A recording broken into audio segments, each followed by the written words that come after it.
Gracias por continuar en nuestra sintonía hoy acá en Soluciones hablando sobre la economía informal. Vamos a conversar de inmediato con el señor Alfredo Padilla. Él es director general de la Asociación de Trabajadores, Emprendedores y Microempresarios. Señor Alfredo, muy buenos días. Gracias por estar con nosotros. Muchas gracias por invitarme.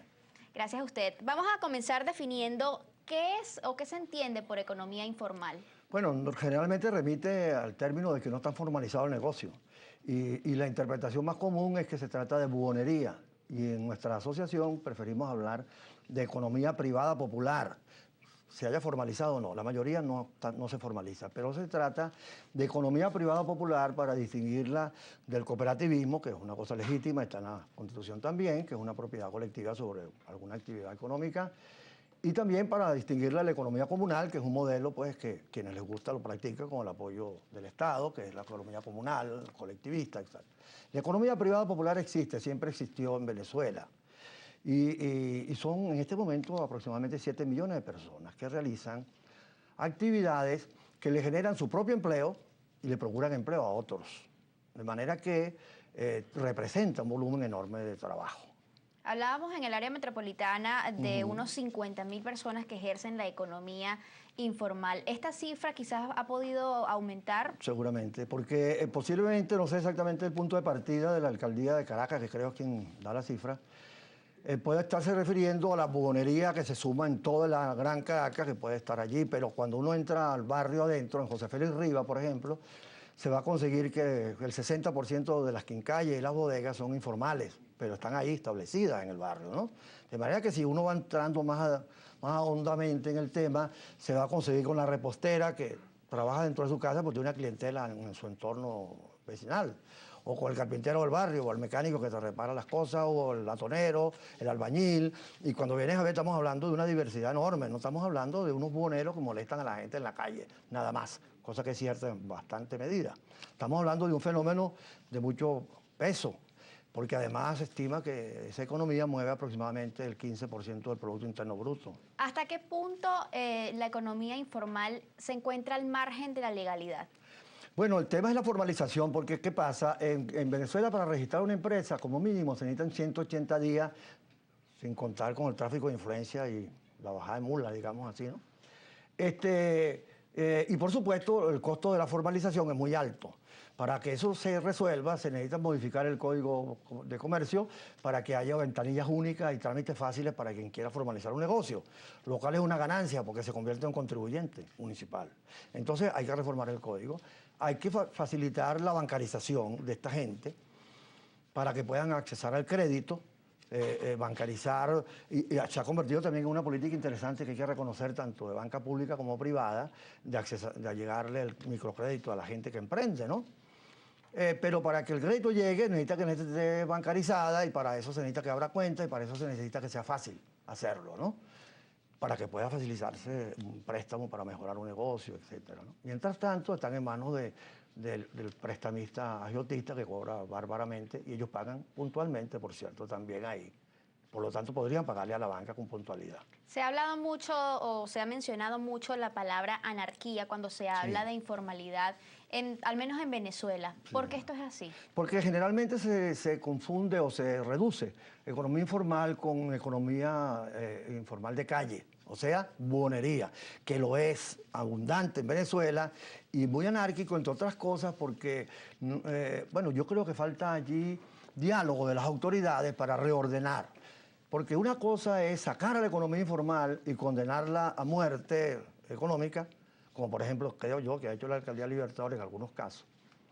Enviar a la gente a la pollera en Catia para despejar la avenida Sucre, donde no venden nada, hace que la gente vuelva a la calle por debajo de cuerda, digamos así, ¿no?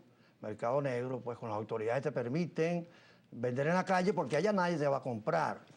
Y lo mismo en La Chivera, al final de la 905. O sea, tiene que haber soluciones de mercado que atraigan clientela, que sea atractivo y sea rentable. De lo contrario, se toma la calle. ¿Cuál es el principal factor que impulsa a una persona a meterse en el mundo de la economía informal, a comenzar a ejercer el comercio informal?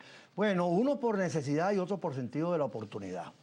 Yo le diría que, por ejemplo, por sentido de la oportunidad, aunque ya sobran las ofertas, los mototaxistas vieron la oportunidad que el tráfico brinda para prestar un servicio más ágil. Ahora abundan, ahora sobran los mototaxistas probablemente, ¿no? Pero también la oportunidad es que si la gente no puede comprar en piñaterías caras, aquí en el barrio mi hija y yo y mi mujer sabemos hacer adornos navideños o de cumpleaños y cosas semejantes, podemos prestar un servicio. O sea, veo una oportunidad porque tengo capacidad para ello, capacitación, destrezas y tal. De manera que hay dos razones. No tengo otra es una oportunidad. Y hay una tercera, me permite delinquir, que es minoritaria. O sea, me escondo en la informalidad para cometer delitos. Eso existe también, pero eso no es la mayoría. ¿Cómo qué tipos de delitos? Bueno, venta de drogas, etcétera, y cosas. Claro, pero quizás esto no arropa al común de los por supuesto que no, sería informales. muy injusto decirlo porque no es verdad. Ahora, entendemos también que existen diversas ramas en este plano de la economía informal. El economista informal no es nada más la persona que nosotros vemos quizás en el medio de la calle o en el medio de la acera vendiendo determinado producto. ¿Qué otros tipos de... Bueno, mire, el carpintero que trabaja por su cuenta en el barrio, el transportista, los yiceros que suben a las cuestas más arriba de los barrios, son por lo general un negocio rodante. Él, su mujer, su amigo, el avance, bueno, compran un jeep, tienen un respaldo de la organización para que se lo puedan vender y con eso presta un servicio, bueno, y por ahí va. También la persona que te presta el servicio de la bodega del barrio, yo te digo esto de José Félix Rivas porque una investigación que se hizo allí, auspiciada por nosotros, arrojó una cosa interesantísima. La mitad de la gente que tiene quincallas o bodegas en José Félix Rivas se provee de proveedores locales, gente que hace cosas allí para que la bodega las tenga. Okay. Y la otra mitad de las grandes empresas que distribuyen productos, bebidas no alcohólicas, alimentos, etcétera, y Mercal. Pero la mitad se provee del entorno, o sea, hay una economía privada en José Félix Rivas. Y que beneficia a la comunidad. Bueno, y si mejorara, beneficiaría mucho más. Si se hiciera bien, si se hiciera con todas las normas de higiene que recomiendan las cosas, si se les facilitara crédito, si se mejorara la seguridad para que pudieran cerrar más tarde, para que pudieran tener más contacto con sus vecinos. Precisamente, ¿a qué riesgos se enfrentan las personas que ejercen la economía informal en Venezuela? Bueno, más recientemente, entre otros, a la matraca, porque las inspecciones que producen muchos organismos terminan por soborno. Es decir, tú estás vendiendo esto que no debería. ¿Se tienen pruebas de eso? Claro, porque claro que sí, mire, así como existen cosas delictuosas o, digamos, transgresiones en la gran economía, también aquí. Un bonero que sabe que tiene el dato de que llega mercancía escasa a un depósito Mercal, por lo general paga para que esa información se le dote. También pide prestado en el entorno a los prestamistas de ocasión para poderla comprar, porque es una oportunidad para vender eso. ¿Dónde está quizás la presencia del Estado en ese tipo de Bueno, casos? en la falta de producción, porque si las cosas abundaran, pues no habría necesidad de que esto ocurriera. La gente no va a comprar algo más caro porque puede comprarlo más barato. Ahora bien, existen otros temas, como también usted lo mencionaba anteriormente, el tema de la inseguridad que los afecta a ellos, ¿no? Hay muchas personas que quizás no tienen mucho tiempo trabajando en el comercio informal, en la calle, expuestos, y que quizás cuando están comenzando y no son conocidos quizás en ese entorno, pues son víctimas también de la delincuencia. Sí, bueno, por eso es que nosotros una de las cosas por las que abogamos es por la organización, la agremiación.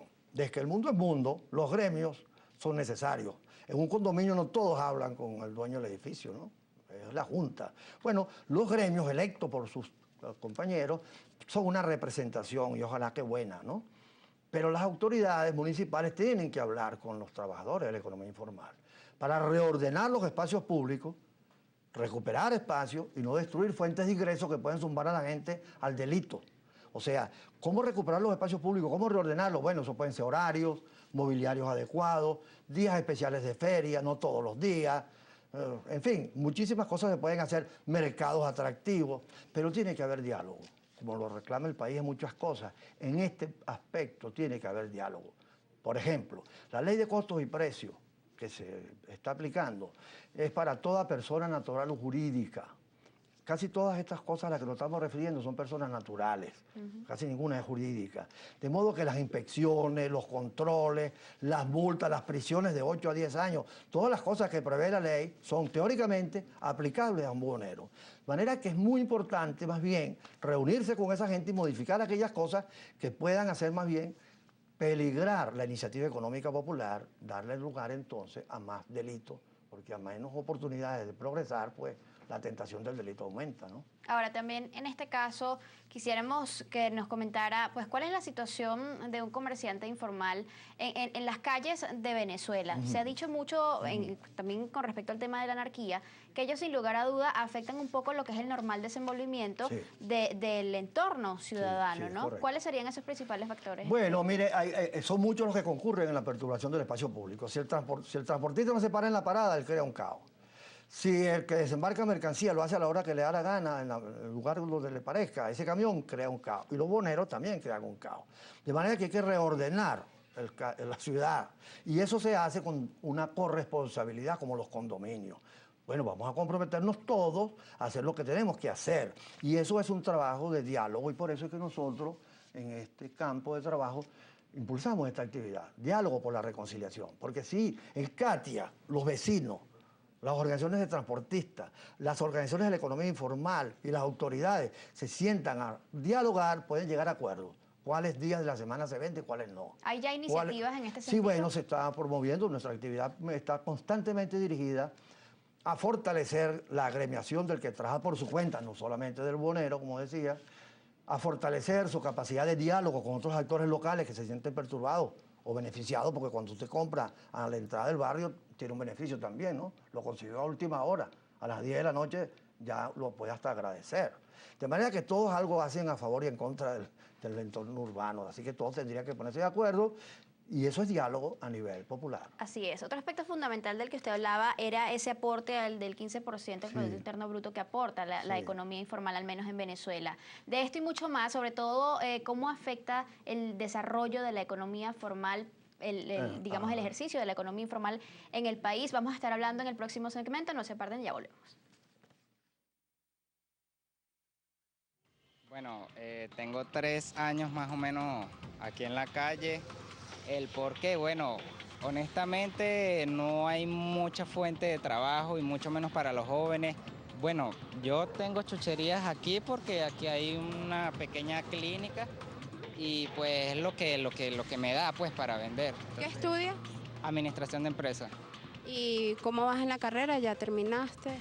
Ya estoy por culminar. ¿Y al terminar qué vas a hacer? ¿Vas a seguir con esto o vas a buscar trabajo? Buscaré trabajo si es que me encuentro, ¿no? Porque eso es ahorita un poco difícil. Para mí la solución sería que hubiera más fuentes de empleo y que le dieran la oportunidad a los jóvenes.